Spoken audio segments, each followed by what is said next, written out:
Right, welcome back to part 2 of Sketch and Kvetch. It's a new day, better lighting.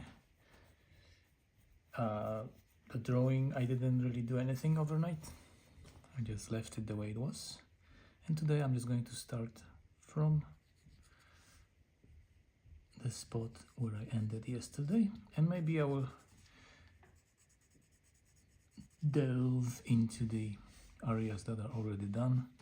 And upon looking earlier at my drawing, I realized that I do see things in it. Like I see a little face of a man with a mohawk here that I can kind of bring out more if I wanted to. I just kind of want to be careful because I want the drawing to unfold further to see if there's anything else that might want to be highlighted. But yeah, I have a human face here, of course.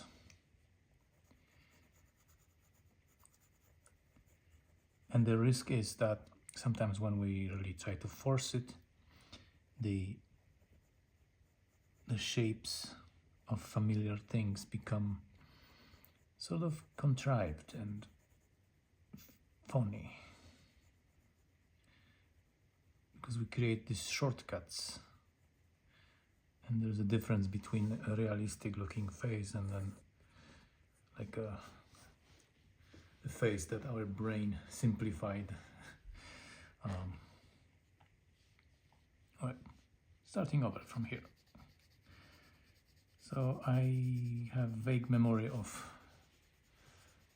what we were talking about, or what I was talking about before the previous part ended. I think it had something to do with fitness and appearance and the way young men are being pressured into having big muscle and being manly, whatever it means. But I'm not sure if I can continue that theme starting out now, because it does seem a little forced. So I will just start from scratch.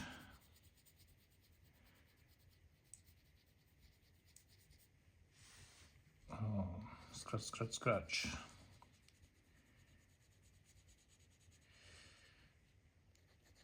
And sometimes there's just nothing.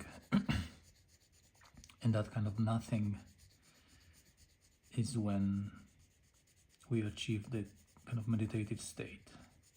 And it's kind of a strange thing to define, because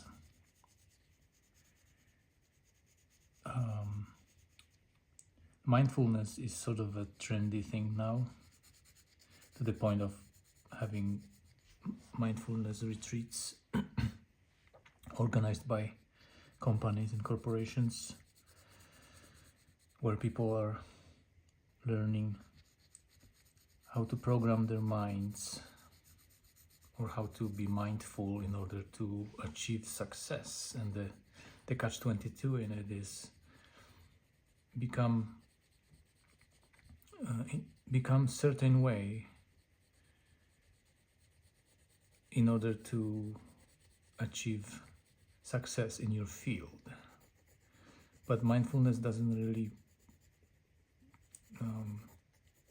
mean that. So like,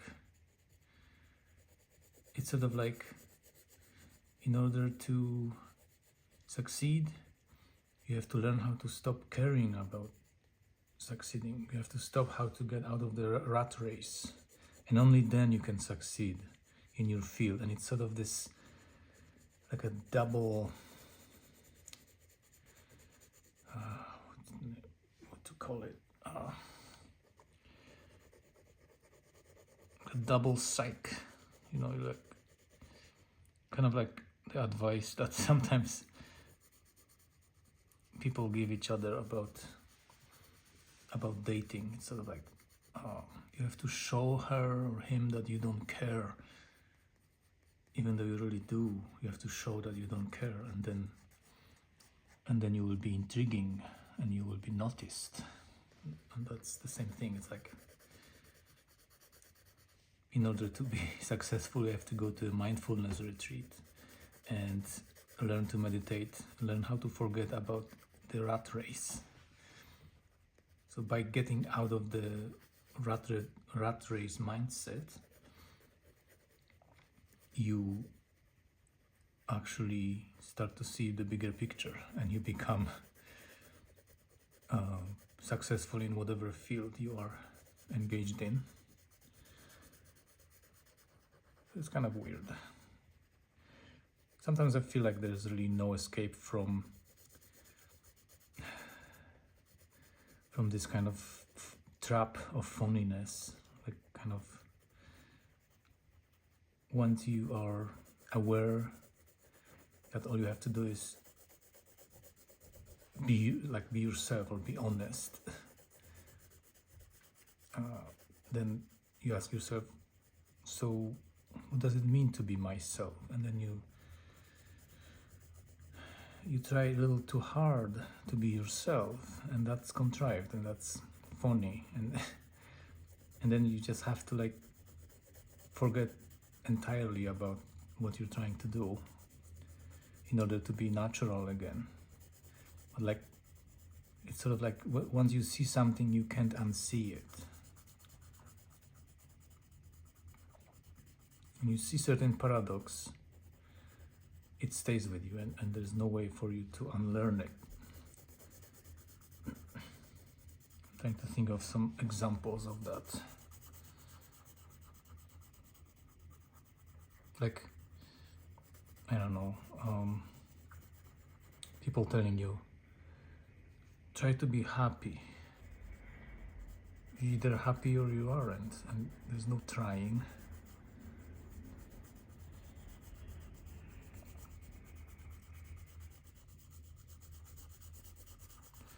Right, this is quite a boring strip of graphite I just made, but that's okay. I think there's a different vibe in the morning. I'm still feeling like I'm waking up, and there's a certain level of being distracted. Also, evenings are quieter. It's a little easier to concentrate. Like, I have a snowplow driving by right now, making noise.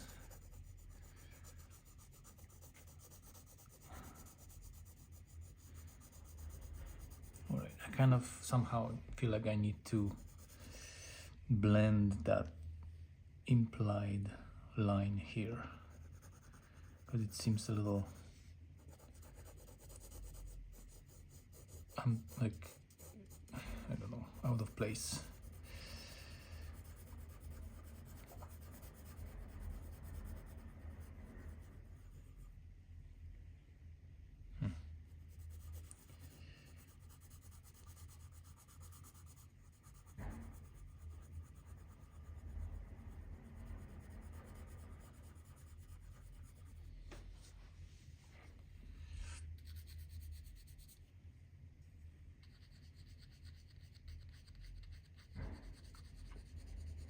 Yeah, the kind of trying hard aspect is still with me, and there's no speaking of things that can't be unseen and thoughts that can't be unthought, because I'm recording myself, I can't escape this sort of speculation about, like, you know, making sure that this drawing actually looks like something, or that it's in some way attractive or successful, and also making sure that what I say makes sense and is smart and eloquent. So there's this element of trying your best to impress, and there's really almost no way to escape it. I feel a little bit of a discomfort of like, oh, it's going to turn into a failure, and then it will be all for nothing. I have the sunk cost into it. I already spent a lot of time in it. The kind of sunk cost phenomenon is what makes people stay in crappy jobs, in bad relationships. They say like, I spent 25 years doing it and now I realized it's crap. But because I spent so much time doing it, I can't just quit. So they persist and they stay in that horrible situation only because of the time it took them to remain there for many years. And that's kind of something that I can't escape feeling even with this drawing, which is sort of like, spent nearly an hour rendering this drawing, and so I'm feeling like it better work or else.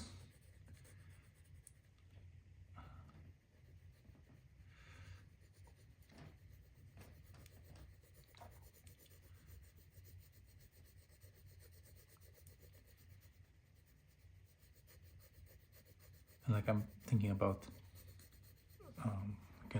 can't escape thinking about what's actually popular in social media when it comes to drawing. Like this will never take off because it's not a portrait of Michael Jackson drawn with ketchup, because there's a lot of gimmick out there. And the most popular sort of art videos are the ones where the artist shows some kind of almost inhumane skill. Maybe the artist is fast or able to render something hyper realistically. I want to break the news for you. Learning to draw something realistically isn't such a big deal. You can learn how to paint realistically, how to draw realistically in a year if you apply yourself enough.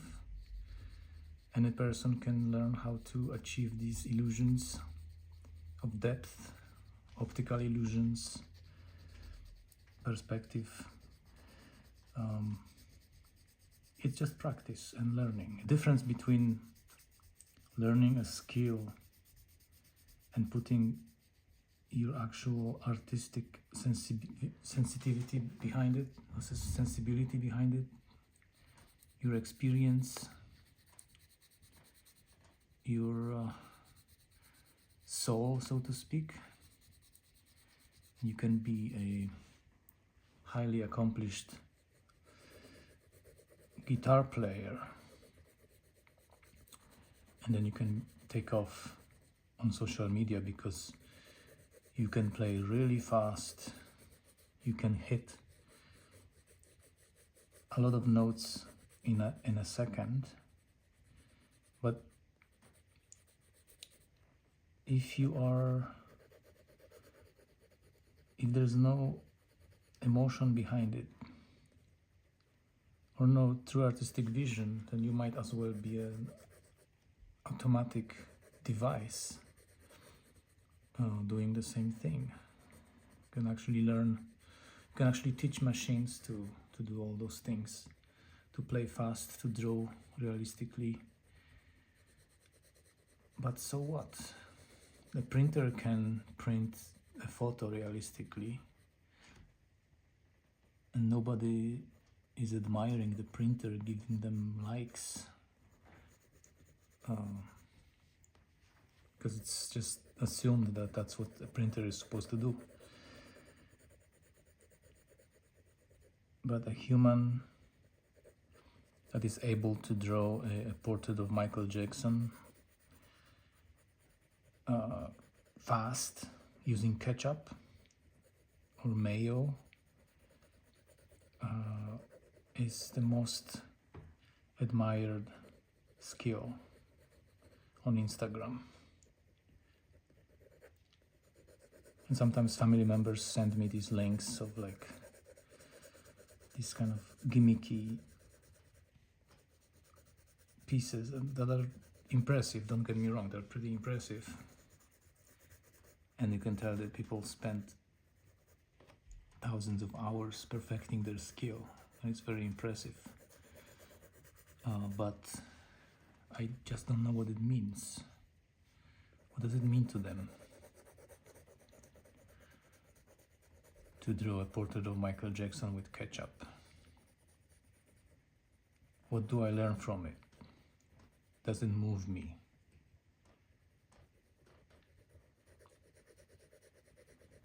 There is a difference.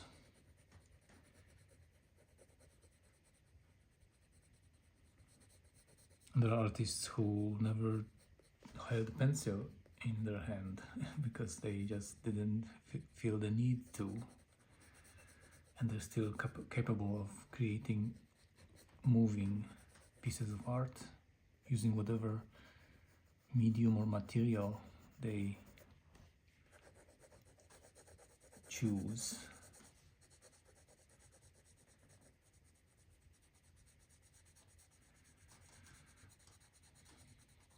For a long time now I've been having qualms about using art supplies, like especially the toxic paints that you wash in the sink, and all these toxins being rinsed out down the drain and polluting the waters, the environments.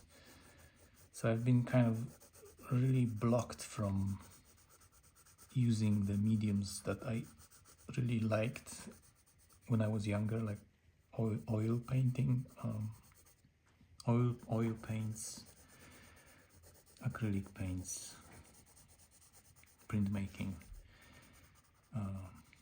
especially silkscreen. Silkscreen is really messy.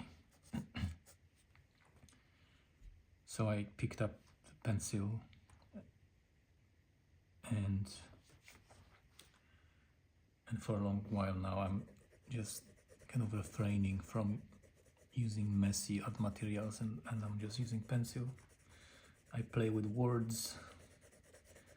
I wrote a bunch of poems and essays because I feel sometimes like playing with words is giving me the same sort of satisfaction as art, visual art.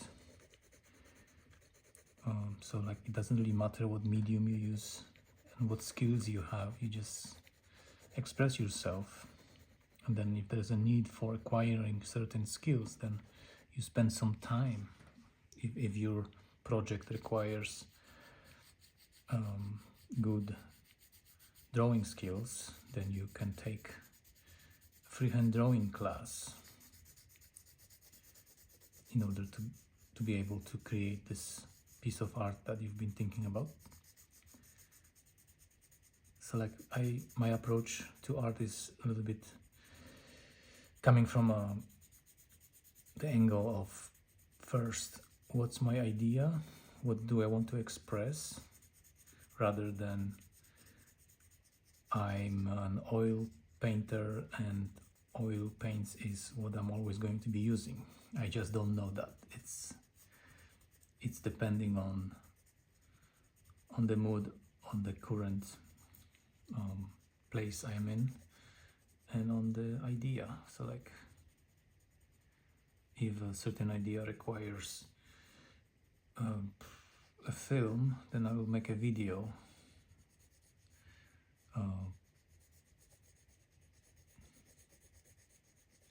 And then this sort of activity is kind of almost like a placeholder for that serves me a little bit more like as a meditation rather than the art project or serious art project that will advance my artistic career, whatever it means. It's just an exercise. And then, you know, what's the difference between just an exercise and creative endeavor? Like, someone could accuse me of like making a pencil sketch while they assumed I was a sculptor. And that's the other thing. People who saw my art at certain stages of my life assume different things about what I'm doing as an artist. So like people who saw my art 5 years ago would ask me, where are all your sculptures? I thought you were a sculptor. And the other person would be like, where are your paintings? I thought you were a painter. And then the other people are like, oh, you are that guy who makes these tiny objects. But those are just incarnations of myself using different materials. I'm still me, but it doesn't mean that I'm not allowed to use different materials and media to express myself.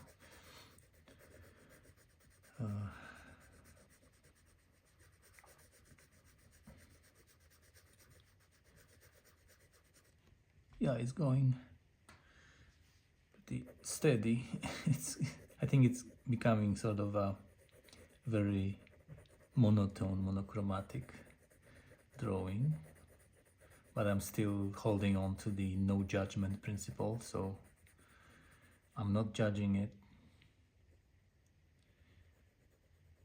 And as long as I'm not judging it, I keep going.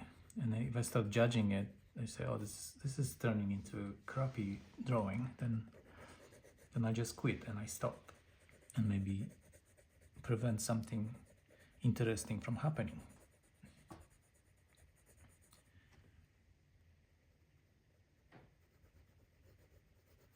I often see certain projects from other artists that I thought about some time ago, but I abandoned that idea because I just didn't feel like it was something I wanted to do. It felt childish or inappropriate in some way. Then I see that very idea executed by another artist and I realize, wait a minute, that actually is a really great project and I wish I've done this. And then of course I would be accused of plagiarism because it's not really about who made the work first, it's about who is more famous. So that's actually true story from my past, which was I was accused of plagiarizing a known Polish cartoonist because my idea for a performance was oddly similar to his idea for a cartoon. And the idea was that in the cartoon there was this little character holding a Polish flag, which is just red and white rectangle divided in half with red and white stripe, red on the bottom, white on top. And then it turns out that this Polish flag was cut out of the American flag. Just the bottom red and white strips were cut off the American flag. And a few years earlier, before that cartoon was published, I've had the same idea because I kept looking at American flags and I thought, wait a minute, part of the American flag is Polish flag, and also it's sort of commentary on how Polish lives are integrated within American history. You know, Kościuszko, Pułaski, all these characters who fought for the in American Revolutionary War or helped out to achieve independence are there are streets named after them, and the Polish population in the US is huge, the immigration. So yeah, I thought that would be an interesting commentary on that. So I did a performance where I literally cut the bottom rectangle of the American flag with scissors, and then I stuck it on my little chopstick, little stick, and turned it into a Polish flag. So a few years later, this cartoonist had the same idea, and of course he wasn't accused of plagiarizing my idea, and I had to bend backwards to prove that my performance was done a few years before that cartoon. But it still was just too late, because people don't care. Once the accusation lands, the label is stuck to you, and then you are the one that plagiarized a famous Polish cartoonist. It can happen. Some ideas can be created simultaneously. Two separate brains can come up with the same ideas, especially when they're sort of graphic ideas, or kind of like almost like a puzzle, you know. There's no avoiding that. At least two people will have the same idea, because there's so many of us. It's sort of like the TV show Dark. I recommend watching that on Netflix. German TV show called The Dark. It's about time travel paradoxes. Was created roughly the same time as the American show Stranger Things. And I almost thought that one of the creators may have been inspired by the other idea, but as it turns out, they were creating this idea separately in on different continents around the same time, and at the stage where the ideas are kept secret. So there was no way the Americans or the Germans could know about the other team's project. But the similarity between the two shows, especially the season 1, are just uncanny. It's just so similar, to the point of details like flickering lights and a boy disappearing in mysterious circumstances. And of course then the shows kind of diverged. Stranger Things was sort of the example of an American show, a little bit more shallow, I would say, than the German version. In the German cinematography and European cinematography in general has more depth, in my opinion. So like when you watch a German TV show like Dark, you catch yourself wanting to hit spacebar, because you feel like the footage got frozen and it's just character walking into the room and staring, having thoughts, and just it's still motionless.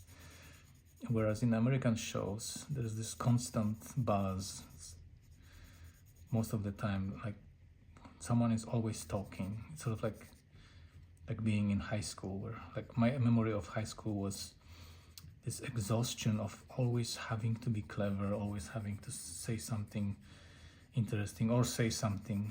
If you have nothing interesting to say, you just have to constantly be on and be funny and be witty. It was so much pressure, and like your clothes always had to be right, because the kids would call you out on like having something wrong with your sweater, or like.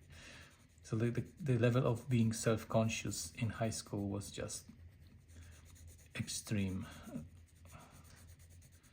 So I still kind of cannot shake off this feeling of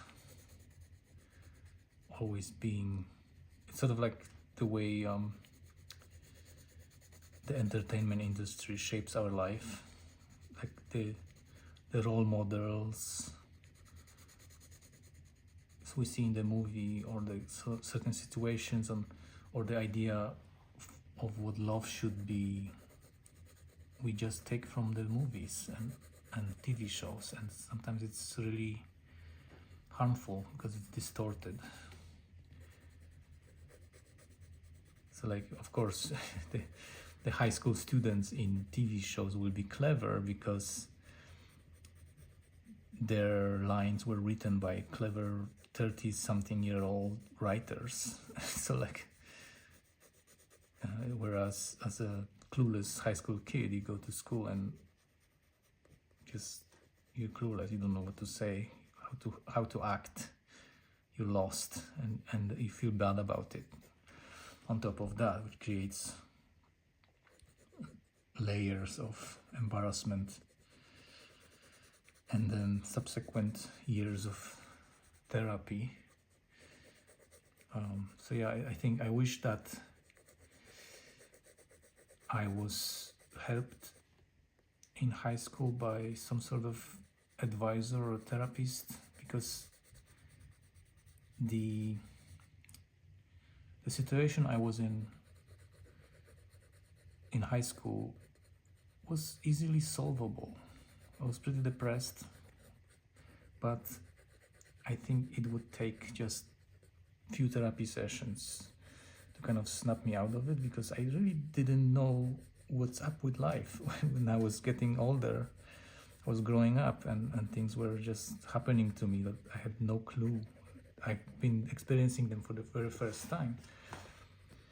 And it was sort of taboo. Nobody wanted to talk about it. And even though my parents or my older family members and other people in my life that were going through this as kids, they sort of buried it, and they saw me going through the same thing and did nothing.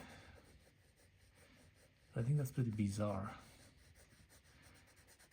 that people are like kind of embarrassed about helping the kids go through their adolescent phase, because they don't want to expose themselves. I think they don't want everybody to think that at some point in their life they were clueless and vulnerable. So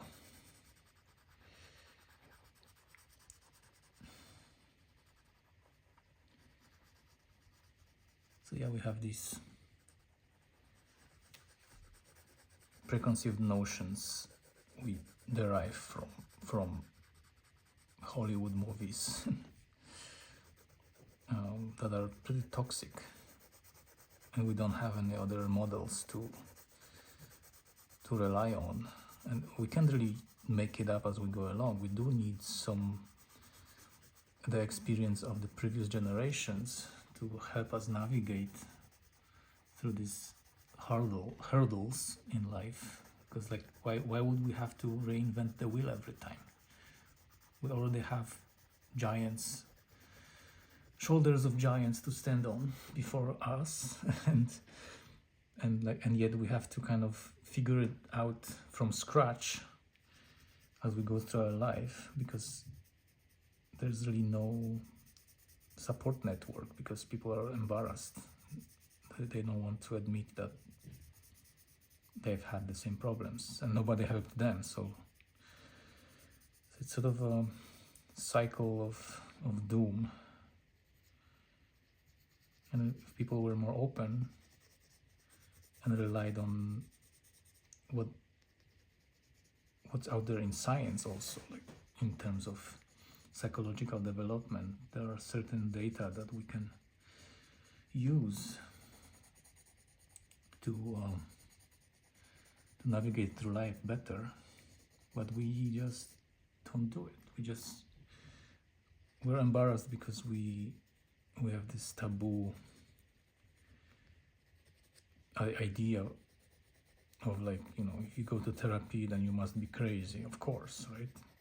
If you go to a doctor, you must be sick. That's not true either, right? So you go to a doctor to check up certain things, to see if you're still okay.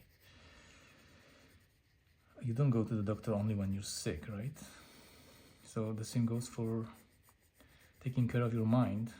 And there are some discoveries that have been done since Freud that can help you. And I think a lot of kids that are going through crap these days could benefit from that, but they're denied that. And especially that now the rise of screens and social media created this whole new realm of struggle for kids. And I think the therapists and psychologists have this new field to learn. They kind of, you know, they have to kind of start a new science almost that deals with what happens to human mind when it's attached almost surgically to Wi-Fi. Like, you know, so it will take generations to figure out how to deal with this. But by that time, the new technological breakthroughs will affect the new generations. So like, what do we do?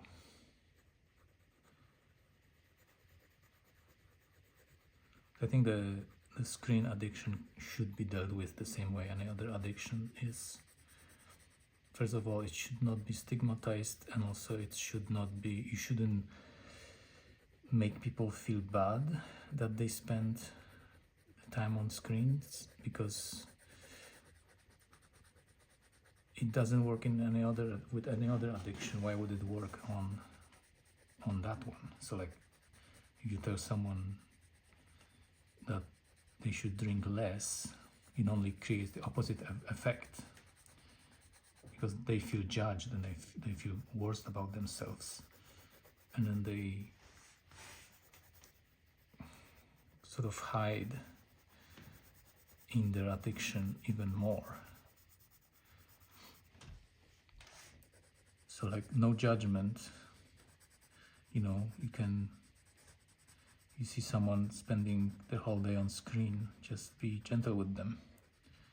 But what works is providing alternatives for the addiction. So another example of actual experimentation and research that helps figure out how to battle these mental blocks. If you condemn an addict, if you criminalize an addict, stigmatize them, the chances are that you're going to push them into that abyss even deeper. Whereas if you totally overlook their addiction, you don't treat their addiction as part of their identity, you don't call them names, but you provide alternatives to their addictions, which in many cases, some countries actually, like Iceland or Sweden, they created programs for addicts that provide alternatives to their addictions. So like some kind of community activity, some team sports, maybe arts, helping out. So then they feel useful, and then they just naturally drift away from whatever addiction they've been partaking in. So like, if you do the same with the kids that are addicted to social media and are shaped by the pressures of their peers on social media, then by providing the alternatives, you will help them just taper off from the screen addiction. Like if you have something far more interesting to do than staring at the screen and scrolling all day will seem like a trite and boring activity. It's just the problem with addictions that there are no alternatives to them. So yeah, I will come back to my previous areas of my drawing and see if there's something that wants to emerge. And then maybe I will leave this part here for the part 3 of my sketch and Kvetch session. Like the man with the mohawk is still, looks like he still wants to emerge here. So why not? And I don't know about the shadowy figure here with the hood on. Just kind of lost it. That's okay. Yeah, there's some lines here that kind of happened because of the nature of my layering. So I don't know, I kind of like them. It kind of almost looks like the geological layers in the earth. So like which sort of is true for this drawing too, because each line was done in a certain time. So like, yeah, I don't want to overdo it before the third part. And the third part, I will just finish up this area, then I will go back and I will try to maybe boost some of the contrast in these especially middle areas to see if there's anything interesting emerging from that random abstract jumble. All right, I will stop there and I'll see you next time.